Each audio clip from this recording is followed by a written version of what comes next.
이 보잉이 과연 이 스텔스기를 제대로 만들어낼 수 있을까라는 뭐 의구심이 충분히 가능하다고 충분히. 보고. 물론 새로운 엔진이 장착된다는 얘기 있습니다. 근데 이게 기존의 F-35하고 완전히 다른 엔진인가요? 예, 완전히 다른 엔진이고 적응형 사이클 엔진입니다. 네네네. 이제 어떤 레이더가 들어가고 어떤 센서가 들어가는가. 레이더가 쓰이긴 쓰느냐 네. 요거조차 알 수가 없어요. 레이더가 아예 없을 수도 있어. 지금 뭐 극단적으로 이야기해요. 이 외에도 뭐 플랩이 어떻게 됐고 어떻게 좌우 방향 전환을 하고 방향 그 수평 미익과 수직 미익이 없는데 꼬리 날개는 어떻게 생겼는지 방향 전환 뭐 출력 편향이 가능한지 지금 계속 하늘로 가고 있는 것 같아요. 맞아요.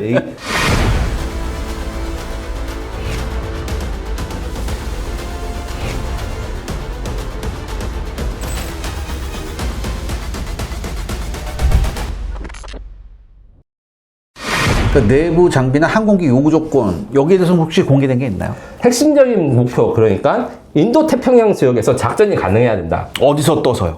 미국의 점령지나 미국의 군사기지에 떠서. 떠서 인도 태평양까지. 근데 문제는 여기가 평택이나 이런 게 아니에요. 그렇죠. 괌 아니면 호주, 그렇죠. 필리핀 이런 데서 떠서 필리핀도 약간 위험하긴 한데 초장거리 작전을 해야 된다는 게 예전부터 거의 10년 전부터 요구되었던 거고 네. 지금 현재 F-20이나 F-35의 항속거리 거의 2배 가까이인 걸 요구하고 그렇죠. 있습니다. 예. 이것은 확실하고 요 부분이 바뀔 것 같지는 않아가지고 이걸 기본으로 생각하면 F-47의 뭐 길이라든가 무기 같은 건 아직 공개가 안 됐으나 적어도 F-22보다는 클 수 있다. 그러니까 이렇게 되면 대형의 기체가 나와야 되잖아요. 연료도 맞습니다. 그동안큼 많이 실어야 되고 맞습니다. 폭장도 많이 실어야 되니까. 그럼 이건 뭐 거의 전투기인가 폭격기인가 이렇게 될지도 모르는데. 그래서 요거를 약간 웃긴 계산법인데 중국의 그 J-36과 J-52 22m 이상이라고 해요. 네네. 수호이 27보다 길거든요. 네네. 역시 22m 이상의 길이를 가진 게 아닌가 이렇게 생각하고 있습니다. 그렇군요. 그 다음에 이게 중요한 게 미국제 전투기에서 가장 저는 장점이 뭐냐면은 역시 엔진이라고 보거든요. 그 무엇과도 바꿀 수 없는 슈퍼크루즈 능력. 이게 압도적이잖아요. 물론 새로운 엔진이 장착된다는 얘기 있습니다. 근데 이게 기존의 F-35하고 완전히 다른 엔진인가요? 미국이 지금 만들고 있는 F-47에 들어간 엔진들은 적응형 사이클 엔진입니다. 네네네. 제가 뭐 우리 방송에서 여러 번 얘기했습니다. 그럼 적응형 사이클 엔진 뭔지는 이제 잠깐 이제 적어두고 네. 결론적으로 연비가 기존 엔진 대비 20%가 향상됩니다. 그렇죠. 예. 그래서 처음에는 F-35에다가 이 적응형 사이클 엔진을 달라고 해서 이제 제너럴 일렉트릭이 XA100 그다음에 프레드 앤 휘트니가 XA101이라는 엔진을 만들어가지고 시험을 했다가 이거 안 쓰기로 했어요. 지난번까지 제가 요거 두 개가 굉장히 유력하다고 했는데 안 쓰기로 했습니까? 예. 왜요? 근데 F-35에다가 적응형 사이클 엔진을 넣으면 연비가 20% 향상된다 했잖아요. 네. 항속거리 20% 늘려봤자 별로 이거 돈이 안 된 것 같아. 그래서 일단 이건 포기가 된 상태. 역시 단발기의 한계인가? 그것도 있고 아무래도 이제 목표 성능이 좀 다르다 보니까 억지로 바꾸는데 한계가 있습니다. 그래서 XA100과 XA101을 조금 더 작게 만듭니다. 좀 사이즈를 다운해서. 지금 말씀드린 저 두 엔진이 출력이 하나에 45,000파운드거든요. 엄청 강한데 요거를 조금 줄여서 35,000파운드급의 엔진인 제너럴 일렉트릭의 이제 XA102, 그 다음에 프레드 앤 휘트니 XA103이라는 엔진을 만들어서 요거는 원래 만들었던 엔진보다 조금 작아요. 요거를 두 개 달아서 총합 7만 파운드의 추력을 F-47이 낼 수 있다고 생각합니다. 그래도 7만 파운드 어마어마한 건데서. 그렇죠. F-35, F-22보다 훨씬 더 세고 무게가 한 45톤? 네. 까지는 갈 수 있지 않을까? 우리가 지금 22,000파운드 우리 어떻게 된 거예요 지금? 그래도 요 정도까지 하는 것도 대단한 거죠. 알겠습니다. 그럼 이게 이 엔진 개발의 예산이 그럼 집행이 될 건가요? 이게? 지금 이미 다 집행되고 있어서 2028년 되면 지금 미국의 예측으로는 개발 예산이 다 집행된다. 즉 개발이 거의 끝날 것이다 생각되고요. 이렇게 되면 2028년 이후 2030년대 초반에는 이 완성형 엔진을 간 F-47이 날아다닐 수 있을 것 같다고 생각합니다. 그렇군요. 그리고 이제 또 봐야 되는 게 아까 이제 꼬리 날개, 수직 날개가 없으니까 다양한 스텔스에 대응할 수 있다. 그럼 스텔스 능력도 꽤 뛰어나다고 봐야 되나요? 그냥 뛰어나다고 볼 게 아니라 지금 중국이 만들고 있는 카운터 스텔스 장비들이 몇 개 있어요. 전투기에 쓰이는 주파수보다 넓은 주파수를 쓰면 아무래도 이제 그 전투기 단위 스텔스에서는 한계가 있다. 이런 게 일반적인 이론이었고 VHF나 UHF를 요새 그냥 그게 보면 실제로 보면 뭐라 해야 되나 요즘은 잘 없는데 TV 안테나처럼 생겼어요. 예전에 뭐 생선뼈 같이 요거를 이제 요즘 분들 잘 모르실 수 있는데 이게 약간 철창처럼 돼 있거든요. 그렇죠. 그렇게 된 게 이제 A사 레이더까지 나왔어요. 그 VHF나 UHF가. 왜냐하면 중국이 스텔스기를 잡기 위해서. 근데 요런 것마저도 대응하기 위해서 이제 모든 꼬리 날개나 이런 거 없고 하나든 있지만 이제 꼬리 날개, 수직 꼬리 날개, 수평 꼬리 날개가 없다는 거는 단순히 정면으로 봤을 때 RCS 값, 그러니까 레이더 반사 면적이 줄어드는 것뿐만 아니라 뒷면이나 후면에서 봤을 때도 이게 엄청나게 줄어들 수 있거든요. 저희 선배님께서 말씀하시기로 5세 전투기 스텔스는 나비 넥타이형 스텔스라고 합니다. 무슨 말이냐면 전투기 RCS라는 거는 이제 레이더 전파를 넣었을 때 어느 정도 방향으로 어느 정도 강도로 되돌아가는가 요걸 하는데 정면은 엄청 낮아요. 근데 측면과 후면은 이 RCS가 높아가지고 RCS 그래프가 나비처럼 생겼다. 이런데 F-47의 경우에는 그렇게 생긴 게 아니라 모든 방향에서 전파 반사 면적이 줄어들 것이다. 그래서 후방에서 이 F-47을 레이더로 써도 이거 발견하기 힘들 것이다. 그렇군요. 네. 자, 그런데 문제가 있습니다.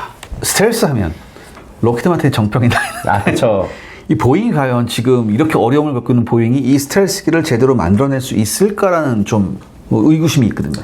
저는 이게 충분히 가능하다고 보고 조사를 해봤는데 보잉도 스텔스 기술에 대해서 굉장히 오랫동안 투자를 했고 그렇죠. 투자를 했었죠. 인간이 타는 비행기 중에 가장 스텔스한 비행기를 보잉이 만들었다고 합니다. 그건가요? 예전에 그 경쟁하도 만든 거 그건가요? 이게 버드 오브 프레이라고 굉장히 특이하게 생긴 비행기가 있어요. 네. 이게 뭐냐면 무인 전투기를 만들기 전에 무인 전투기를 만들기 전에 실험을 하려고 사람이 타는 걸로 무인 전투기 이 스텔스 성능을 넣으려고 했는데 요 같은 경우에는 지금 현존하는 스텔스기 중에서 제일 그 성능이 발달하고 그 다음에 꼬리 날개가 없어요. 그거를 이미 90년대부터 만들어가지고 미 보잉이 이제 시험 비행을 했고 지금은 박물관에 있는데 버드 오브 프레이라는 게 맹금류라는 뜻의 그 항공기로 이제 스타트rek에 나온 우주선 이름을 따가지고 만든 실험기라고 해요. 그리고 이게 약간 스컹크웍스 아시죠? 스컹크웍스는 원래 록히드인데 록히드 마틴의 비밀 연구조직처럼 이제 팬텀웍스라고 보잉이 만든 데서 계속 그 보잉 자체의 스텔스 연구를 많이 했고 그리고 이게 꼬리 날개 없이 자세 제어가 가능한 사람이 타는 비행기 중에 가장 이제 완성도가 높은 비행기였다고 합니다. 그래서 이 기술이 그대로 F-47에 들어갔고 꼬리 날개가 없으니까 에어브레이크를 좌우에다 달아가지고 이쪽으로 비행하려면 에어브레이크를 한쪽에다 켜고 이런 식으로 돌아가는데 이게 J-36에서 지금 쓰인 거랑 똑같은 거고 똑같은 거죠. J-36보다 거의 30년 먼저 쓰인 겁니다. 그렇군요. 그러니까 이게 좀 가다가 있어요. 그래도 보잉도 분명히 분명히 그렇게 있고 또 이게 사람도 중요한 게 있는데 록히드 마틴에 계셨다가 보잉으로 이직한 엔지니어분이 있어요. 이분이 앨런 누엉먼이라는 분인데 이분이 맥도날드 걸러스 시절에 스컹크웍스에서 이직을 해가지고 스컹크웍스에서 맥도날드 걸러스 갔군요.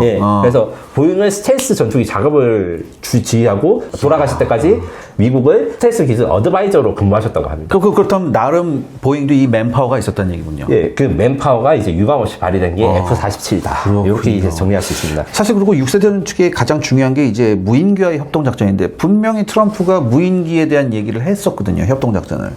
이건 어떻게 봐야 될까요? 이거는 이제 아마 NGA에 한번 이야기 나누고 제가 많이 이야기를 했으니까 짧게만 이야기 드리면 CCA랑 협력하는 것 중에서 이제 많이 중요하고 아시다시피 제너럴 아토믹스의 YFQ-42라는 모델과 안드루의 YFQ-44라는 모델이 그 무인 편대기의 최종 후보로 올라가 있어요.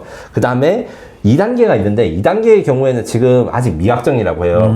왜 미확정인가 물어보니까 6세 전투기를 어떻게 만드는지 따라서 그 CCA 2단계의 스텔스 성능이 결정될 것이다. 6세 전투기 성능이 좋으면 아무래도 CCA 그 2단계도 좀 저가 위주, 성능이 좀 떨어지더라도 대량 생산하고 6세 전투기 스텔스 성능이나 기능이 생각보다 떨어질 경우에는 이 CCA의 가격을 높여가지고 더 고성능으로 갈 수밖에 없다.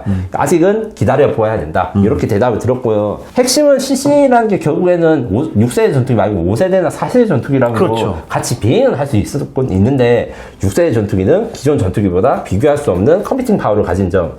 그 다음에 삼국지나 애니메이션 보면 장수가 이제 서 있고 밑에 쫄병들이 있잖아요. 쫄병들 앞에 장수가 서 있으면 이제 삼국지 같은 데서는 아주 막 눈에 띄는데 공중전에서 그러면 1빠따로 죽습니다. 그렇죠. 이게 가장 최우선 타겟이 되는 거예요. 그래서 4세대 전투기나 5세대 전투기가 아니라 CCA랑 같이 다니면 문제가 RCS 스텔스 성능이 떨어지기 때문에 이런 CCA랑 구별돼가지고 눈에 제일 잘 띄서 제일 먼저 죽어요. 그렇기 때문에 6세대 전투기는 이제 이런 스텔스 성능과 네트워크 성능이 같이 합쳐져서 CCA를 잘 통제하거나 같이 작전할 수 있다. 요걸 좀 강조하고 있습니다. 그렇군요. 여기까지 우리가 F-47을 알아봤는데 이 시점에서 우린 트럼프 발언의 진위를 어떻게 봐야 합니까? 저는 이거 완전 다 100% 거짓말일 수도 있다고. 100% 거짓말. 아니 완전 이 신뢰가 가요. 네. 이렇게 이야기하는데 이제 일단은 F-47 수출이 가능하고 네. 수출형 모델이 내수형 모델보다 성능이 10% 떨어질 것이라고 발표했는데 일단 트럼프가 여기에 대해서 뭔가 정책적으로 결정을 하거나 아니면 기술적으로 당연히 알고 있을 리가 없잖아요. 요런 게 실제로 명령을 했는지도 불분명하고. 근데 저는 이걸 저도 잘 믿을 수가 없는 게 F-22도 안 팔았거든요, 지금 아직까지. 그렇죠. 훨씬 이게 진보된 건데 그렇다면 이제부터 F-22를 조금 이제 오픈 마켓에 내놓겠다 이런 얘기를 정도를 할 수 있을 것 같은데 그런 얘기도 안 했거든요. 그런 얘기 안 했어요. 네. 그리고 가격도 F-25가 싸다고 했거든요. 아, 그러니까 이상하네. 그래서 요거는 조금 찾아보니까 F-22를 지금 생산이 중단되어 있지 않습니까? 네, 네. 지금 만약에 F-22를 다시 생산해가지고 나올 때 가격이 얼마냐? 한 3억 달러가 된대요. 그래서 한국 하나로 4,500억보다는 싸다. 그럼 뭐 한 4,000억은 하겠지. 말장난이잖아요. 잠깐만 이거. 역시 장사꾼 답답하니까 그러니까 이거 있습니다. 사람을 굉장히 혼란스럽게 하는데. 네. 이제 그렇다면 이렇게 어마어마한 F-47에 이제 어떤 레이더가 들어가고 어떤 센서가 들어가는가 최근에 미국의 어떤 이런 센서 부분이나 레이더 부분의 발전 상황하고 조금 연결시킬 수 있을 것 같거든요. 연결시킬 수 없습니다. 그럼 뭐예요? 정확하게 이야기를 하면 미국이 현재 쓰고 있는 5세 전투기 레이더나 센서 이런 데 정보나 개량 사업은 공개했는데 6세 전투기는 그래서 뭐가 쓰일 거냐 레이더가 쓰이긴 쓰이냐 이거조차 알 수가 없어요. 아, 그래요? 레이더가 아예 없을 수도 있어. 지금 뭐 극단적으로 이야기해요. 물론 그건 아마 아닐 것인데 네, 오케이. 적어도 우리가 지금까지 알고 있던 레이더랑 전혀 새로운 방식의 레이더. 그러니까 중국도 6세 전투기가 나올 것이고 스텔스 기능을 굉장히 강조한 게 나올 것인데 이거를 깰 수 있는 무언가를 발견하거나 만들어 놨는데 숨기고 있을 가능성이 커요. J-36이라고 해가지고 그 중국의 6세 전투기도 일부 이제 이론에 따르면 스텔스를 탐지할 수 있는 특수한 센서 같은 게 기수 옆쪽에다가 2개씩 네. 적외선 카메라 같은 게 있지 않느냐. 네. 뭐 이런 이론도 있고 저는 거기에 대해서 좀 지지를 안 하는 편인데 카메라든 레이더든 뭐 양자 컴퓨터든 별게 다 있어요. 지금 레이더도 광자 레이더도 있고 양자 레이더가 있어요. 이거 국방과학연구소가 실제로 기초 연구 중입니다. 미국도 그걸 만들 수 있는지 혹은 이제 바이스태틱, 멀티스태틱이라 해가지고 뭐 여러 대의 전파에서 나온 거를 들어가는 그 복잡한 레이더가 있어요. 이런 것들 중에 뭐가 들어갈지 입을 꽉 가는 것도 있고 F-47에 그래서 뭐가 들어가요 하면 모르겠는데. 그렇게 당연히 그렇겠죠. 이게 정말 이걸 알아야지 F-47이 얼마나 무섭고 얼마나 대단한 건지 알 수 있는데 이게 대해서 철저하게 항구하고 있습니다. 그러면 이제 특파원님 보셨잖아요. 물론 뭐 굉장히 많이 숨겨져 있는 했지만 그게 아트가 나왔잖아요. 네. 그 아트를 보고 좀 의심스러운 부분이 있어요? 이상하게 구름 같은 걸로 가린 부분이 너무 많아가지고 이 가린 부분이 솔직히 중요한 게 아니다 이 생각을 하는데 그러니까 날개의 형태랑 그다음에 카나드가 정확하게 어떻게 생겼는지 이걸 좀 숨기고 있는데 전 처음에 카나드 뭐 안테나인가 그렇게 안테나일 수도 있을 것 같아요. 제가 보기엔 너무 뾰족해가지고 뭐 새로운 탐지 수단 이런 걸 수도 있는데 저 센서인가 안테나인가 막 이랬거든요. 그런 식으로 해가지고 이게 어떻게 생겼는지 그리고 이렇게 생긴 것 때문에 속도가 어떻게 될지 이런 사실 추정이 좀 불가능한 게 있고 결국에는 그 F-47이 어떤 식 속도를 목표를 갖고 있는지 항속거리 얼마인지를 아직까지 공개를 안 하고 싶어 하는 것 같아요. 그리고 공기 흡입구가 중요합니다. 이 J-36의 경우에는 위에 하나 아래 2개 이렇게 있잖아요. F-47의 공기 흡입구가 위에 있을 수도 있고 아래에 있을 수도 있는데 위에 있는다고는 의미는 어떤 의미냐면 고바든과 비해 그러니까 급격한 접근전이나 격투전을 하는 것은 아니보다는 BVR 그러니까 그러니까 각도는 천천히 움직이지만 속도를 중시한 격투전을 배제한 설계로 가는 수 있고 공기 흡입구가 아래로 간다는 건 고바든과 비해 그러니까 격투전에 쓰이는 기동 같은 걸 좀 어느 정도 감안할 수 있게 한 거니까 아직도 격투전에 대해서 어느 정도 좀 배려를 하고 있다. 이 둘 중 하나인데 저희 스승님한테 물어보는 거니까 아무리 그래도 위는 좀 아니지 않을까 하지만 내가 확신을 할 수 없는 게 일부러 공기 흡입구가 어디에 붙어 있는지를 우리한테 숨길 수도 있다. 위에 붙어 있어서. 예를 들어서 그 공기 흡입구를 여러분들이 생각하시면 B2 폭격기를 생각하면 쉽잖아요. 맞습니다. B2 폭격기가 위에 있고. 그다음에 그 후속으로 나온 B21도 위에 달려 있거든요. 근데 B21을 얘기할 때 미 공군이 뭐라고 얘기했냐면 폭격기뿐만 아니라 6세대 전투기에 어느 정도의 근접한 여러 가지 기능들을 할 수 있다고 얘기했거든요. 맞습니다. 그럼 이걸 어떻게 봐야 될까요? 요것도 사실 아까 전에 말한 센서랑 연관됩니다. B21이 공중전을 할 수 있다는 건 어느 정도 알려져 있고 노스록 그룹 안에서 B21 프로그램 디렉터분이 한국에 오셨어요. 아, 예. 물어보니까 와, 나 그거 말하면 바로 잡혀갈 거야. 이렇게 그래요? 말씀하신 거예요. 그럼 뭔가 있다는 얘긴데. 근데 요걸 거꾸로 생각하면 공중전 능력이 있을 수는 있어요. 왜냐하면 B21 폭탄창에다가 암람 미사일 같은 걸 넣을 수 네. 있는데 탐지를 어떻게 하는지 몰라요. 잠시만요. 레이더를 쏘면 네. 그 스텔스가 안 되니까. 그렇죠. 여기에 대해서 저희가 아는 게 없어요. 아, 그러네요. 그래서 앞서 말한 레이더가 달렸는지도 알 수 없다. F-47에. 거의 그 정도 이야기를 그치, 레이더 키는 순간. 네, 잡히니까. 아.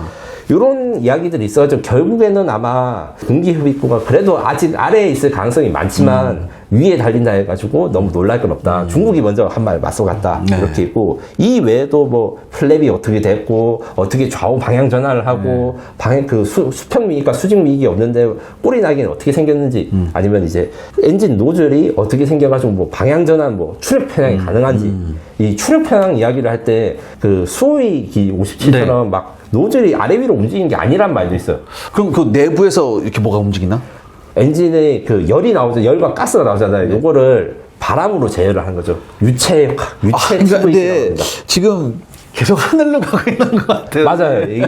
그거를 그리고 요거를 의도를 하고 있어요. 지금 트럼프 행정부랑 미 공군이 안 보여주지 있는 것만 알려주지 하면서 그래서 사실은 이렇게 말하는 것 자체가 우리가 그들의 의도에 놀아하고 있는 게 어느 정도 있습니다.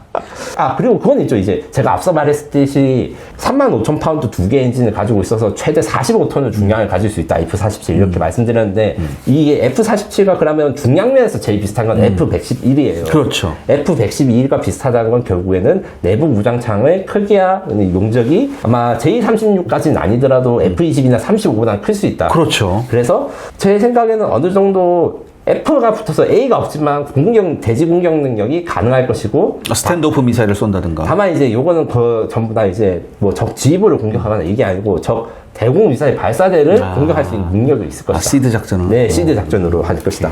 그렇군요. 자, 그럼 이제 마지막 질문입니다. 시청자 여러분들의 구독과 좋아요는 영상 제작에 정말 큰 도움이 됩니다. 여러분들 부탁드리겠습니다. 구독과 좋아요. 로키드 마틴 이제 어떻게 되나요? 로키드 마틴 지금 큰 위기 상황이 됐죠. 왜냐면 거의 30년 만에 고정익 전투기 사업에서 탈락의 위기를 겪어서 미국 전투기 독점 공급했다는 이게 깨진 거고. 그 다음에 지금 트럼프가 등장하면서 트럼프가 굉장히 많은 무역 마찰을 지금 동맹국하고도 일어나고 있잖아요. 네, 실제로 포르투갈, 독일, 뭐 캐나다. F-35 구매 국가들이 다시 생각해야 된다. 그러니까요. 그래서 독일은 그래도 전술핵을 운용해야 되기 때문에 그래도 F-35를 버릴 수 없다 이렇게 이야기를 하는데 제가 보기에 캐나다나 포르투갈 같은 경우에 실제로 F-35 도입을 취소할 수도 있어요. 아, 그렇군요. F-35가 트럼프 얘기 때 이런 사건이 있었는데 아마 기억하시는 분들도 있겠지만 트럼프가 F-35 너무 비싸다고 10% 깎으라 해서 실제로 깎았어요. 이게 말이 안 되는 거예요. 국방 사업에서. 그래서 지금 로키드 마틴이 큰 위기 상황에 빠졌고 그리고 이제 저희 선배라고 할 수 있는 빌 스위터먼이라는 미국 언론인이 있습니다. 이분이 이제 B2 전투기 같은 걸 최초로 이제 발견하시고 이런 분인데 아마 로키드 마틴이 F-35를 그래도 울고 먹어가지고 F-35 개량형을 만들 가능성이 있다. 이게 일명 F-35E 혹은 F-35X라는 거를 내놔서 어떻게든 살아남으려고 하지 않을까 이런 의견이 있습니다. 일단 F-35가 진정한 스텔스 전투기, 5세대 스텔스 전투기가 되려고 하면 저는 이렇게 생각해요. 뭐 스텔스 능력보다는 슈퍼크루즈 기능이 돼야 되는데 예. 슈퍼크루즈 기능이 없어서. 맞습니다. 그게 좀 그 공리장이 좀 크게 설계를 해가지고 그런 거고. 이거 뚱뚱하죠. 굉장히 뚱뚱하잖아요, 얘가. 그래서 아마 동체를 좀 길이 늘리고 뭐 데이타입 같은 걸 넣어서 아마 이제 FB-22라고 옛날에 기억하신 분들이 계실까 모르는데 F-22를 전투 폭격기로 개조하는 안이 있었어요. 데이타입을 바꿔가지고 그런 것처럼 F-16XL도 혹시 아시는가 모르겠는데 그 F-16을 길게 늘려서 그렇죠. 데이타입을 만든 이런 것처럼 F-35를 동체를 늘려서 데이타익을 넣고 6세대까지는 안 가더라도 그 비슷하게 좀 개량을 한 거를 누군가랑 같이 만들거나 아니면 이런 것들 수출용 모델로 해서 살아남으려고 하지 않을까. 그럼 가격이 더 비싸지겠죠? 그래도 F-47보다 싸면 승산이 있다. 네. 여기 있고. 이게 우리한테도 기회가 될까요? 기회가 되죠. 그래요? 왜냐면 보잉 T-7이 훈련기가 아직 잘 진행되고 있어요. 근데 잘 진행되고 있다는 게 미국 공군 입장이 아니라 보잉 입장에서 잘 진행되고 있어요. 근데 미국 공군은 계속 계속 야 이게 언제까지 헤매야 되냐 이러고 있는데. 계속 참고 있었죠. 왜냐면 보잉이 F7까지 없어지면 고정이 강국 군용기 네. 수출이나 이런 양산이 전혀 불가능해지고 네. 그 세인트루이스에 있는 공장이 문 닫아야 되는데 F47 선정됐잖아요. 이제 미국 공군은 보잉 눈치를 안 보고 F7에 대해서 할 말을 할 수 있게 됐다. 아. 그리고 이 말인 즉슨 F7이 지금 인도가 늦어지고 개발비가 증가하고 있는데도 계속 미국 공군이 봐주고 있는데 네. 미국 공군 훈련기까지는 봐줄 수 있더라도 네. 해군 훈련기 그리고 이제 미국 공군 어그레서기 그렇죠. 사업이 있는데 요 사업이 가상접기 사업. 네. 저희가 방송도 네. 했었지만 이게 될랑말랑하다가 결국 보잉이 너무 이 로비를 많이 해가지고 잘 안 될 거라는 네. 예상이 많았으나 이제 보잉 입장에서는 로비 할 필요도 다른 이제 물주가 생겼어. 이제 커다란 파이가 들어왔으니까. 그럼요. 이제 한 대에 4천억이 넘는 네. 비행기 팔아야지. 누가 야 저런 거 하냐. 그렇기 때문에 오히려 저는 우리 대한민국 하에 T-50 미국 진출 이런 것도 반사적으로 이익을 얻게 되는 사건이라. 그러니까 해군 훈련기나 아니면 어그레서기 가상접기에서 네. 우리가 T-50이 선정만 되면 우리는 최초로 미국한테 비행기를 파는 나라가 되는 거 아닙니까? 물론 이제 로키드 마틴 그러니까 상관없어요. 네. 상관없어요. 상관없어요. 그래서 저는 오히려 이게 어떻게 보면 로키드 마틴한테 네. 미안한 이야기지만 우리한테는 또 기회가 될 수 있다. 네. 그리고 로키드 마틴도 입장에서도 이제 6세 전투기 사업에 떨어졌으니까 5세 전투기 사업과 이 훈련기 사업만 남은 거예요. 네. T-50에 대해서 좀 더 적극적으로 마케팅을 펼칠 필요가 있어요. 그들도. 그럼요. 혹시 지금도 칼이 사야 되나요? 저는 샀습니다. 알겠습니다. 알겠습니다. 비밀인데 방송에 나가네요. 오늘 이렇게 지금까지 아마 방송에서 지금까지 모든 플랫폼의 영상에서 이렇게까지 F-47에 대해서 좀 깊숙이 알아보고 제대로 본 시각은 없는 것 같은데 우리 특파원님 덕분에 우리가 F-47에 대한 생각을 좀 잘 할 수 있게 된 것 같아요. 앞으로 이제 계속해서 이런 게 좀 나오겠죠, 얘기가? 네, 특히 이제 저희 스승님들이라 할 수 있는 이제 베이스 스위트만 스티브 트림블 같은 선배 기자님들한테 좀 의견도 묻고 네. 이번에 공부를 하면서 저도 많이 배우게 됐는데 네. 핵심은 내가 지금 알 수 있는 정보보다 네. 미국 공군과 국방부가 뭘 숨기고 있는가 요거를 잘 알아야 된다는 말씀을 해주셔서 이게 보이는 것보다 보이지 않는 게 그렇죠. 보이는 것보다 보이지 않는 게 이런 중요해요. 깨달음을 좀 얻게 되었습니다. 알겠습니다. 오늘 굉장히 중요한 시간이었고요. 오늘 특파원님 나오셔서 이게 굉장히 좋은 말씀 해주셨겠네. 좀 힘이 납니다. 이 관련된 소식이 나오면 또 나와주실 거죠. 예, 그럼요. 네, 감사합니다. 감사합니다. 자, 오늘 F-47 관련 얘기 우리 특파원님 모시고 얘기해봤습니다. 저희 다음 시간에 더 재미있는 아이템으로 돌아오겠습니다. 감사합니다. 감사합니다.